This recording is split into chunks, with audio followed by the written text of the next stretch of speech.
Hello ನಮಸ್ಕಾರ ಸ್ನೇಹಿತರೆ. ಕೊನೆಗೂ ಕೂಡ ಇಲ್ಲಿ ಭಾರ್ಗವಿ ಅರ್ಜುನ್ ರವೀಂದ್ರ ಭಟ್ಕಳ ಅವರನ್ನು ಕೋರ್ಟ್ಗೆ ಹೋಗೋದಕ್ಕೆ ಒಪ್ಸೇ ಬಿಟ್ಟರು, ಲಾ ಪ್ರಾಕ್ಟೀಸ್ ಮಾಡೋದಕ್ಕೆ ಒಪ್ಕೊಂಡೇ ಬಿಟ್ಟರು ರವೀಂದ್ರ ಪಾಟೀಲ್. ಆದರೆ ಇದರ ನಡುವೆ ರವೀಂದ್ರ ಭಟ್ಕಳ ಅವರ ಪ್ರಾಣಕ್ಕೆ ಕುತ್ತು ಬರ್ತಿದೆಯಾ? ಅತ್ತ ಕಡೆ ಮತ್ತೆ ಜಿ.ಪಿ ಹಾಗೆ ಭಾರ್ಗವಿ ನಡುವೆ ದೊಡ್ಡ ಮಹಾನ್ ಹೋರಾಟನೇ ಶುರುವಾಗ್ತದೆ, ಮಹಾನ್ ಯುದ್ಧನೇ ಶುರುವಾಗ್ತದೆ. ಹಾಗಿದ್ರೆ ಮತ್ತೆ ಕೋರ್ಟ್ ರಣರಂಗವಾಗಿ ಬಿಡುತ್ತಾ? ಏನಾಯ್ತು, ಏನ್ ಕತೆ, ಇದೆಲ್ಲವನ್ನ ಕೂಡ ತಿಳ್ಕೊಬೇಕು ಅಂದ್ರೆ ಈಗಲೇ ನಮ್ಮ ಈ ಚಾನಲ್ನ ಸಬ್ಸ್ಕ್ರೈಬ್ ಮಾಡಿ, ಹಾಗೆ ಒಂದು ವಿಡಿಯೋವನ್ನ ಪೂರ್ತಿಯಾಗಿ ನೋಡುವುದನ್ನ ಯಾವುದೇ ಕಾರಣಕ್ಕೂ ಕೂಡ ಮರಿಬೇಡಿ. ಇಲ್ಲಿ ರವೀಂದ್ರ ಭಟ್ಕಳ ಅವರು ಅರ್ಜುನ್ ಬರ್ಡೇ ದಿನ ತಾವು ಲಾ ಪ್ರಾಕ್ಟೀಸ್ ಮಾಡ್ತೀನಿ ಅಂತ ಕೊನೆಗೂ ಒಪ್ಕೊಂಡೇ ಬಿಡ್ತಾರೆ. ಬಿಕಾಸ್ ಇಲ್ಲಿ ಅರ್ಜುನ್ ತನ್ನ ಬರ್ಡೇ ಗಿಫ್ಟ್ ಆಗಿ ಅದನ್ನೇ ಮಾವನ ಹತ್ರ ಕೇಳಿದಾಗ ಮಾವಂಗೆ ಇಲ್ಲ ಅಂತ ಹೇಳೋಕ್ಕಾಗೋದಿಲ್ಲ. ಅರ್ಥ ಮಾಡಿಸೋಕೆ ಟ್ರೈ ಮಾಡ್ತಾರೆ ರವೀಂದ್ರ ಭಟ್ಕಳ್. ಬಟ್ ಆದರೂ ಕೂಡ ಅರ್ಜುನ್ ಪಟ್ಟಿಟ್ಕೊಂಡು ಕೂತ್ಕೊಂಡಾಗ ಮಕ್ಕಳು ಮನಸ್ಸಿಗೆ ನೋವು ಮಾಡೋದು ಬೇಡ ಅಂತ ಹೇಳಿ ರವೀಂದ್ರ ಭಟ್ಕಳ್ ಲಾ ಪ್ರಾಕ್ಟೀಸ್ ಮಾಡೋದಕ್ಕೆ ಒಪ್ಕೋತಾರೆ. ಇದರ ನಡುವೆ ಅದ ಕಡೆ ಏನಾದರೂ ರವೀಂದ್ರ ಭಟ್ಕಳ್ನ 25 ವರ್ಷಗಳ ಹಿಂದಿನ ಕೊನೆಯ ಕೇಸಿನ ಫೈಲ್ ಹೊರಗಡೆ ಬಂದರೆ ದೊಡ್ಡ ಅನಾಹುತನೆ ಘಟಿಸುತ್ತೆ ಅನ್ನೋ ಕಾರಣಕ್ಕೆ ಜಿ.ಪಿ ಮತ್ತು ಶಕ್ತಿ ಬೃಂದಾಗೆ ಹೇಳಿ ಆ ಒಂದು ಫೈಲ್ನ ತರುವುದಕ್ಕೆ ಹೇಳಿದ್ದಾರೆ. ಅದೇ ಕಾರಣಕ್ಕೆ ಇಲ್ಲಿ ಬೃಂದ ಅರ್ಜುನ್ ಬರ್ಡೇ ದಿನ ವಿಕ್ಕಿಯನ್ನ ಭಾರ್ಗವಿ ಮನೆಗೆ ಕಳುಹಿಸಿ ಫೈಲನ್ನು ಹುಡುಕಾಟ ನಡೆಸಿದ್ದಾಳೆ. ಆ ಒಂದು ಫೈಲ್ ಕೊನೆಗೂ ಇಲ್ಲಿ ವಿಕ್ಕಿ ಕೈಗೆ ಸಿಗುವುದಿಲ್ಲ. ಸಿಗದೆ ಇದ್ದಾಗ ಅವನು ಅನ್ಕೋತಾನೆ ಫೈಲ್ನ ಅವತ್ತೇ ಹೆದರ್ಕೊಂಡು ಸುಟ್ಟಾಕಿದ್ದಾನೆ. ಫೈಲ್ ಕಣ್ಮುಂದೆ ಇದ್ರೆ ಅಮ್ಮನೇ ಆಗತ್ತೆ, ಹಳೇದು ನೆನಪಾಗತ್ತೆ ಅಂತ ಖಂಡಿತ ಫೈಲ್ ಇಟ್ಕೊಂಡಿಲ್ಲ ಅವನು ಅಂತ ಅನ್ಕೊಂಡಿದ್ದೆ. ಬೃಂದಗೂ ಅದೇ ಇನ್ಫಾರ್ಮೇಶನ್ನ ಕನ್ವೆ ಮಾಡ್ತಾರೆ. ಈ ಕಡೆ ವಿಕ್ಕಿ ಮಾತ್ರ ಭಾರ್ಗವಿ ಮನೆಗೆ ಬಂದಿಲ್ಲ, ಅದ್ರ ಜೊತೆ ವಂದನಾ ಕೂಡ ಭಾರ್ಗವಿ ಮನೆಗೆ ಬಂದಿದ್ದಾಳೆ. ಬಿಕಾಸ್ ಅರ್ಜುನ್ಗೆ ಸರ್ಪ್ರೈಸ್ ಆಗಿ ವಿಶ್ ಮಾಡಬೇಕು ಅಂತ. ಇದರ ನಡುವೆ ಅರ್ಜುನ್ ಮತ್ತೆ ಭಾರ್ಗವಿ ಮನೆಯವ್ರಿಗೆಲ್ಲರೂ ಮನೆ ಒಳಗಡೆ ಬರ್ತಿದ್ದಾಗೆ ವಿಕ್ಕಿ ವಂದನಾನ ನೋಡಿದ್ದೆ ಶಾಕ್ ಆಗ್ತಾರೆ. ಏನಪ್ಪಾ ಇದು, ಇವ್ರು ಹೇಗೆ ಇಲ್ಲಿ ಅಂತ ಹೇಳಿ.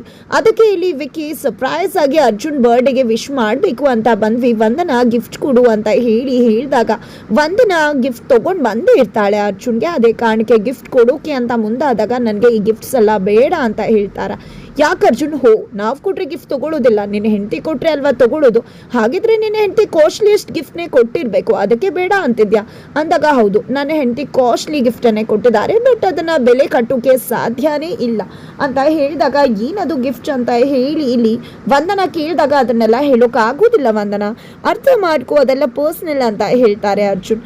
ನಂತರ ಈ ಕಡೆ ವಂದನಾಗೆ ಉರ್ದೋಗ್ಬಿಡತ್ತೆ. ನಂತರ ಇಲ್ಲಿ ಭಾರ್ಗವಿ, ನೋಡು ವಂದನಾ, ನಿನಗೆ ಗಿಫ್ಟ್ ಕೊಡಲೇಬೇಕು ಅಂತ ಅನ್ಸಿದ್ರೆ ಆಶ್ರಮಕ್ಕೆ ಹೋಗು, ಮಕ್ಕಳಿಗೆ ಊಟ ಹಾಕ್ಸು, ಆ ರೀತಿಯಾಗಿ ನೀನು ಮಾಡು, ಅದನ್ನು ಬಿಟ್ಟು ಈ ರೀತಿ ಎಲ್ಲ ಯಾಕೆ ಮಾಡ್ತೀಯಾ ಅಂದಾಗ ಹೌದಾ, ಹಾಗಿದ್ರೆ ಇನ್ನು ಮುಂದೆ ನಾನು ಅದೇ ರೀತಿ ಮಾಡ್ತೀನಿ, ನಡಿ ವಂದನ ಅದೇ ರೀತಿ ಮಾಡೋಣ ಅರ್ಜುನ್ ಬರ್ಡೇಗೆ ಅಂತ ಹೇಳಿ ವಿಕ್ಕಿ ವಂದನಾನ ಕರೆದುಕೊಂಡು ಹೋಗ್ಬಿಡ್ತಾರ. ನಂತರ ಈ ಕಡೆ ನಮ್ಮ ಭಾರ್ಗವಿ ಕೂಡ ತನ್ನ ಹುಟ್ಟು ಹಬ್ಬದಂದು ಇದೇ ರೀತಿ ಮಕ್ಕಳಿಗೆ ಅವ್ರಿಗೆ ಇಷ್ಟ ಆಗೋ ವಸ್ತುಗಳು ಕೊಡೋದು, ಪುಸ್ತಕ ಕೊಡೋದು, ಹಾಗೆ ಅವ್ರಿಗೆ ಊಟ ಹಾಕ್ಸೋದು, ಇದೇ ರೀತಿ ಸೆಲೆಬ್ರೇಟ್ ಮಾಡೋದು ಅಂದಾಗ ಅರ್ಜುನ್ ಕೂಡ ಹೌದಾ, ಇನ್ನು ಮುಂದೆ ನಾನು ಕೂಡ ನನ್ನ ಬರ್ಡೇಯನ್ನು ಅದೇ ರೀತಿ ಸೆಲೆಬ್ರೇಟ್ ಮಾಡ್ತೀನಿ ಅಂತ ಹೇಳಿ ಯೋಚನೆ ಮಾಡ್ತಾರೆ. ಇತ್ತ ಕಡೆ ಅರ್ಜುನ್ ಬರ್ಡೇ ದಿನ ಮಗನ ಬರ್ಡೇಗೆ ಹೋಗಬೇಕು ಅಂತ ನಿರ್ಮಲಾ ಅವರು ಜಿ.ಪಿ ಪಾಟೀಲ್ ಹತ್ರ ಹೇಳಿದಾಗ ಜಿ.ಪಿ ಒಪ್ಕೊಳ್ಳೋದಿಲ್ಲ. ಬಟ್ ತದನಂತರ ನಿರ್ಮಲಾ ಅವರ ಮಾತಿಗೆ ಜಿ.ಪಿ ಕೂಡ ಕನ್ವಿನ್ಸ್ ಆಗ್ತಾರೆ. ಮಗನ ಪ್ರೀತಿ, ಮಗನ ನೋಡಬೇಕು ಅಂತ ಅವ್ರಿಗೂ ಕೂಡ ಅನಿಸುತ್ತೆ. ಸರಿ ಹೋಗೋಣ, ರೆಡಿಯಾಗಿ ಬಾ ಅಂತ ಹೇಳಿ ಕಳಿಸ್ತಾರೆ. ತದನಂತರ ಇಲ್ಲಿ ನಿರ್ಮಲ್ ಅವರು ಬರುವಷ್ಟರಲ್ಲಿ ಜಿ.ಪಿ ಪಾಟೀಲ್ ತಮ್ಮ ನಿರ್ಧಾರವನ್ನೇ ಬದಲಾಯಿಸ್ಕೊಂಡು ಬಿಟ್ಟಿದ್ದಾರೆ. ಯಾರು ನಿನ್ನನ್ನು ಕರ್ಕೊಂಡು ಹೋಗ್ತೀನಿ ಅಂದಿದ್ದು, ಜಸ್ಟ್ ಟೆಸ್ಟ್ ಮಾಡಿದೆ ಅಷ್ಟೇ, ನಿನಗೆ ನಿನ್ನ ಮಗನ, ನಿನ್ನ ಗಂಡನ ಅಂತ ಅಂದಾಗ ಏನಿದು ಜಿ.ಪಿ ಈ ರೀತಿ ಮಾತಾಡ್ತಿದ್ರಲ್ಲ, ಅವ್ನು ನಮ್ಮ ಮಗನೇ ಅಲ್ವಾ ಅಂತ ನಿರ್ಮಲಾ ಹೇಳಿದ್ದಕ್ಕೆ ಹೌದು ನಮ್ಮ ಮಗನ, ಅವನ ಬರ್ಡೇ ದಿನ ಎಷ್ಟು ಜನಕ್ಕೆ ಸಹಾಯ ಮಾಡಿಲ್ಲ ನಾವು, ಅವನಿಗೆ ಒಳ್ಳೇದಾಗಲಿ, ಅವರು ಆಶೀರ್ವಾದ ಮಾಡಲಿ ಅಂತ. ಆದರೆ ಇವಾಗ ಅವನು ನನ್ನ ವಿರುದ್ಧನೇ ನಿಂತಿದ್ದಾನೆ, ನಿಜಕ್ಕೂ ನನ್ನ ಮಗ ಲಾಯರ್ ಆಗಬೇಕು ಹಾಗೆ ಹೀಗೆ ಅಂತ ಕನ್ಸ್ಕೊಂಡ. ಆದರೆ ಇವತ್ತು ಲಾಯರ್ ಆದ, ಆದರೆ ನನ್ನನ್ನೇ ಬಂದು ಸೋಲ್ಸ್ದ. ನಿಜಕ್ಕೂ ಅವನು ನನ್ನ ಮಗನಾಗಿ ಉಳಿದಿಲ್ಲ. ಅವನಿಗೆ ನಾನು ಬೇಡ ಅಂದಮೇಲೆ ನನಗೆ ಯಾಕೆ ಅವನು ಬೇಕು, ಅವನಿಗೆ ಅವನೇ ಹೆಂಡ್ತಿನೇ ಹೆಚ್ಚು, ಅವನ ಹೆಂಡತಿ ಬೇಕು ಅಂತಾನೆ ಅವಳು ಬಾಲ ಇಟ್ಕೊಂಡು ಹೋಗಿದ್ದಾನೆ. ಅಂತವನ್ನ ನೋಡುವುದಕ್ಕೆ ಕರೆಯುವುದಕ್ಕೆ ನಾನು ಬರ್ತೀನ? ಖಂಡಿತ ಬರುವುದಿಲ್ಲ. ನೀನು ಹೋಗಬೇಕು ಅಂದರೆ ಹೋಗ್ಬೋದು, ಆದರೆ ನಿನ್ನ ಪಾಲಿಗೆ ನಿನ್ನ ಗಂಡ ಇನ್ನು ಮುಂದೆ ಇರುವುದಿಲ್ಲ ಅಂತ ಹೇಳಿದಾಗ ನಿರ್ಮಲಾ ಪಾಟೀಲ್ಗೆ ಏನು ಮಾಡಬೇಕು ಅಂತ ಗೊತ್ತಾಗೋದಿಲ್ಲ. ತುಂಬ ಅಂದರೆ ತುಂಬ ನೊಂದ್ಕೋತಾರೆ. ತದನಂತರ ಏನಪ್ಪಾ ಇದು, ಜಿ.ಪಿ ಇಷ್ಟು ಬೇಗ ಬದಲಾಗೋದಕ್ಕೆ ಸಾಧ್ಯ ಹೇಗೆ ಅಂದ್ಕೊಂಡ್ರೆ ಇದಕ್ಕೆಲ್ಲ ಕಾರಣನೇ ಬೃಂದ ಹೋಗಿದ್ದೆ. ಜೆ.ಪಿ ಪಾಟೀಲ್ ಬ್ರೈನ್ ವಾಶ್ ಮಾಡಿದ್ಲು, ಮ್ಯಾನ್ಪ್ಲೇಟ್ ಮಾಡಿದ್ಲು. ಕೊನೆಗೂ ಕೂಡ ಇಲ್ಲಿ ಜೆ.ಪಿ ಬೃಂದ ಕಪಿಮುಷ್ಟಿಗೆ ಸಿಕ್ಕಾಕೊಂಡಿದ್ದಾರೆ. ಬೃಂದ ಹೇಳಿದಾಗೆ ಕೇಳ್ತಾರೆ ಬೃಂದಾನ. ತುಂಬ ಅಂದರೆ ತುಂಬ ನಂಬ್ತಿದ್ದಾರೆ. ಖಂಡಿತ ಒಂದಿನ ಬೃಂದ ಜಿ.ಪಿಗೆ ಚೂರಿ ಹಾಕುವುದಂತೂ ಶತಸಿದ್ಧ. ಯಾಕಂದರೆ ಇಲ್ಲಿ GP ಸಮೇತ ಇಡೀ ಮನೆಯೇ ತನ್ನ ಕಂಟ್ರೋಲಿಗೆ ತಗೋಬೇಕು ಅಂತ ಅಂದ್ಕೊಂಡಿರುವುದು ಬೃಂದ, ತಗೋತಿದ್ದಾಳೆ ಕೂಡ. ಇತ್ತ ಕಡೆ ಅರ್ಜುನ್ ಮತ್ತು ಭಾರ್ಗವಿ ಇಬ್ಬರು ಕೂಡ ತನ್ನ ತಂದೆಯನ್ನು ಒಪ್ಸಿರೋದ್ರಿಂದ ತುಂಬ ಖುಷಿಯಾಗಿದ್ದಾರೆ, ಅಪ್ಪ ಕೋರ್ಟಿಗೆ ಬರ್ತಾರೆ ಅಂತ. ಇದರ ನಡುವೆ ಅರ್ಜುನ್ಗೆ ಅವರಮ್ಮ ಕಾಲ್ ಮಾಡ್ತಾರೆ. ಬಟ್ ಭಾರ್ಗವಿ ಪಿಕ್ ಮಾಡಿದಾಗ ಇಲ್ಲಿ ನಿರ್ಮಲಾ ಪಾಟೀಲ್ ಅವರು ಅರ್ಜುನನ್ನ ಕರ್ಕೊಂಡು ಹೋಗ್ಬಿಟ್ಲಲ್ಲ ಅನ್ನೋ ಕೋಪಕ್ಕೆ ಭಾರ್ಗವಿನ ಹಿಗ್ಗಾಮುಗ್ಗ ಬೈದ್ಬಿಡ್ತಾರೆ. ಜೊತೆಗೆ ಶಾಪವನ್ನು ಕೂಡ ಹಾಕ್ತಾರೆ. ನಿನ್ನ ಅಕ್ಕನೇ ನಿನ್ಗಿಂತ ಒಳ್ಳೆವಳು, ಅವಳು ಯಾವತ್ತೂ ಕೂಡ ಮನೆ ಒಡಿಬೇಕು ಅಂತ ಯೋಚನೆ ಮಾಡಲಿಲ್ಲ. ಆದರೆ ನೀನು ಬಂದ ಕ್ಷಣನೇ ಮನೆ ಒಡೆದು ನನ್ನ ಮಗನ ಕರ್ಕೊಂಡು ಹೋಗ್ಬಿಟ್ಟೆ ಅಲ್ವಾ, ನೀನು ಕೂಡ ಒಮ್ಮೆ ತಾಯಿ ಆಗ್ತೀಯ, ನಿನ್ನ ಮಕ್ಕಳು ಕೂಡ ನಿನಗೆ ಹೀಗೆ ಮಾಡ್ತಾರೆ, ನನ್ನ ಶಾಪ ನಿನಗೆ ತಟ್ಟದೆ ಬಿಡೋದಿಲ್ಲ ಅಂತ ಹೇಳಿ ಹಿಡಿ ಶಾಪವನ್ನು ಹಾಕ್ತಾರೆ. ಭಾರ್ಗವಿ ಹೇಳೋ ಮಾತನ್ನು ಕೂಡ ಕೇಳಿಸ್ಕೊಳ್ಳೋಕೆ ಅಷ್ಟು ತಾಳ್ಮೆ ಇಲ್ಲ ನಿರ್ಮಲಾ ಅವ್ರಿಗೆ. ಈ ಕಡೆ ಭಾರ್ಗವಿ ನೊಂದ್ಕೋತಾಳೆ, ಕಣ್ಣೀರು ಹಾಕ್ತಾಳೆ. ಬಟ್ ಅರ್ಜುನ್ ಬರ್ತಿದ್ದಾಗೆ ಅದು ಯಾವುದನ್ನ ಕೂಡ ಅರ್ಜುನ್ ಹತ್ರ ತೋರಿಸ್ಕೊಳ್ದೆ, ನಿಮ್ಮಮ್ಮ ನಿಮಗೆ ವಿಶ್ ಮಾಡೋಕ್ಕೆ ಕಾಲ್ ಮಾಡಿದ್ದಾರೆ, ತಗೊಳ್ಳಿ ಅಂತ ಫೋನ್ ಕೊಟ್ಟು ಹೋಗ್ಬಿಡ್ತಾಳೆ. ಈ ಕಡೆ ಪರವಾಗಿಲ್ಲ ಅಮ್ಮ, ನಿನ್ಗಾರು ನನ್ನ ಬರ್ಡೇ ಅಂತ ನೆನಪಿದೆ ಅಲ್ವಾ ಅಂದಾಗ, ಅಯ್ಯೋ ಮಗನೆ ಮರೆಯೋಕ್ಕಾಗತ್ತಾ, ಹ್ಯಾಪಿ ಬರ್ಡೇ ಕಂದ, ನಿನ್ನ ನೋಡಬೇಕು ಅಂತ ಅನ್ನಿಸ್ತಿದೆ, ಮನೆಗೆ ಬಾರೋ, ನಿನ್ನ ಫೇವ್ರೆಟ್ ಸ್ವೀಟ್ ಮಾಡ್ತೀನಿ ಅಂದಾಗ, ಏನಮ್ಮ ನನ್ನನ್ನು ಮಾತ್ರ ಕರೀತಿದ್ಯಾ ಅಥವಾ ಭಾರ್ಗವಿ ಅವರನ್ನ ಕೂಡ ಕರೀತಿದ್ಯಾ ಅಂದಾಗ, ಅವಳು ನನ್ನ ಶತ್ರು, ಯಾವುದೇ ಕಾರಣಕ್ಕೂ ಅವಳನ್ನಂತೂ ಕರೆಯೋದಿಲ್ಲ, ಅವಳು ಮಾಡಿರೋದು ಯಾವುದನ್ನ ಕೂಡ ಮರೆಯೋದು ಕೂಡ ಇಲ್ಲ ಅಂದಾಗ, ಹಾಗಿದ್ರೆ ನನ್ನ ಹೆಂಡತಿಗೆ ಮರ್ಯಾದೆ ಇಲ್ದಿರೋ ಜಾಗದಲ್ಲಿ ಯಾವುದೇ ಕಾರಣಕ್ಕೂ ನಾನಂತೂ ಇರೋದಿಲ್ಲ ಅಂತ ಹೇಳಿ ಅರ್ಜುನ ಫೋನ್ನ ಕಟ್ ಮಾಡ್ತಾರೆ. ಇದರಿಂದಾಗಿ ನಿರ್ಮಲಾ ಅವ್ರಿಗೆ ಮತ್ತಷ್ಟು ಬೇಜಾರ ಆಗತ್ತೆ. ತದನಂತರ ಇಲ್ಲಿ ರವೀಂದ್ರ ಭಟ್ಕಳ್ ಅವರ ಸ್ನೇಹಿತರು ಮನೆಗೆ ಬರ್ತಾರೆ. ರವೀಂದ್ರ ಭಟ್ಕಳ್ ಎಂಥ ದಕ್ಷ ಲಾಯರ್ ಆಗಿದ್ದ, ಎಷ್ಟು ಜನಕ್ಕೆ ಅವನಿಂದ ಸಹಾಯ ಆಗಿದೆ, ಇವತ್ತು ಕೂಡ ಅವನ ಹೆಸರು ಹೇಳ್ಕೊಂಡು ಎಷ್ಟು ಜನ ಜೀವನ ಮಾಡ್ತಿದ್ದಾರೆ ಅನ್ನೋ ವಿಷಯವನ್ನು ಅರ್ಜುನ್ ಹತ್ರ ಹೇಳ್ತಾರೆ.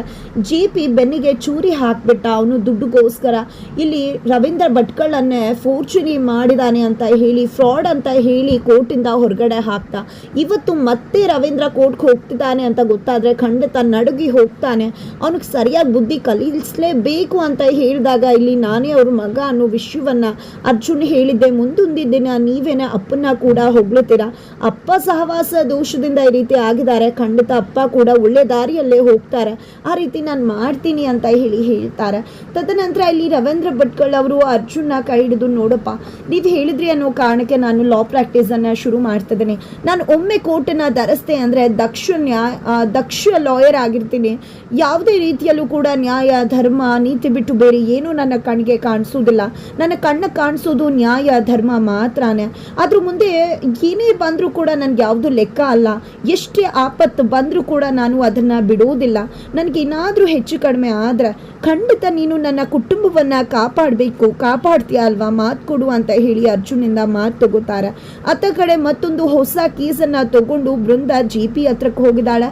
ಆ ವ್ಯಕ್ತಿ ಕಾಂಟ್ರಾಕ್ಟರ್ ಅವರ ಇಂಜಿನಿಯರ್ ಅನ್ಸುತ್ತೆ, ಅವರ ಒಂದು ಬಿಲ್ಡಿಂಗ್ ಅಲ್ಲಿ ಕೆಲಸ ಮಾಡ್ತಿರ್ತಕ್ಕಂಥ ಕೂಲಿ ಕಾರ್ಮಿಕರ ಮಗು ಕಾಣಿಸ್ತಿಲ್ಲ, ಅದಕ್ಕೆ ಅವರನ್ನೇ ಹೊಣೆ ಮಾಡಿದ್ದಾರೆ ತಂದೆ ತಾಯಿ, ಅದೇ ಕಾರಣಕ್ಕೆ ನನ್ನ ಮೇಲೆ ಬರಬಾರ್ದು, ಎಷ್ಟು ದುಡ್ಡನ್ನು ಬೇಕಾದರೂ ಕೊಡ್ತೀನಿ ಅಂತ ಹೇಳಿ GP ಮುಂದೆ ನಿಂತಿದ್ದಾರೆ. GP ಆ ಒಂದು ಕೇಸನ್ನು ಒಪ್ಕೋತಿದ್ದಾರೆ.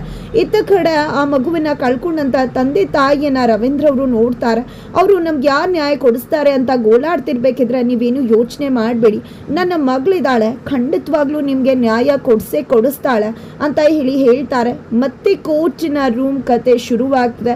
ಮತ್ತೆ ಕೋರ್ಟ್ ರೂಮಲ್ಲಿ ಭಾರ್ಗವಿ ಮತ್ತೆ GP ಮತ್ತೆ ಮುಖಾಮುಖಿ ಆಗ್ತಿದ್ದಾರೆ ಎದುರಾಳಿಗಳಾಗಿ. ಹಾಗಿದ್ರೆ ಈ ಒಂದು ಕೇಸಲ್ಲಿ ಜಯ ಯಾರ್ದಾಗಿರುತ್ತೆ?